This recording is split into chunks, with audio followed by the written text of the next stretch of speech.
সবাই ভালোই আছেন? আল্লাহর রহমতে 12 বছর পরে দেশে আসলাম। এই দেখেন আমার বড় ভাই এই যে কিরাই ক্ষেত করছে। আপনারা সবাই আমার ভাইয়ের জন্য দোয়া করবেন। অনেক টাকা জানু এই কিরা বেচিয়া ইনকাম করতে পারে, তাদের জন্য আপনারা দোয়া করবেন, বুঝছেন? আমার ভাই অনেক কষ্ট করছে এই ক্ষেতটার জন্য। এই দেখেন আমার ধান চাইতে আবার এই যে কবি চাষ করছে। কবিও ইনশাল্লাহ একটা কবি পাইকারি রেটে 20 টাকা পিস বেচতে পারতেছে।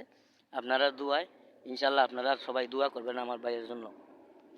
এরপরে সামনে দেখেন আবার মরিচ ক্ষেত আছে, কাঁচা মরিচ। এই যে সামনে অনেক ক্ষেত আছে, আমার ভাইয়া চাষ করছে। কিন্তু আজকে কিছু কবি কাটিয়া বাজারে পাঠাইলাম, আমার ভাইয়া লইয়া গেছে। কিন্তু আমি আশায় আমার ভাই অনেক খুশি হয়েছে, আমি ক্ষেতটা দেখে অনেক খুশি হয়েছি। কিন্তু অনেক সুন্দর কবি হয়েছে।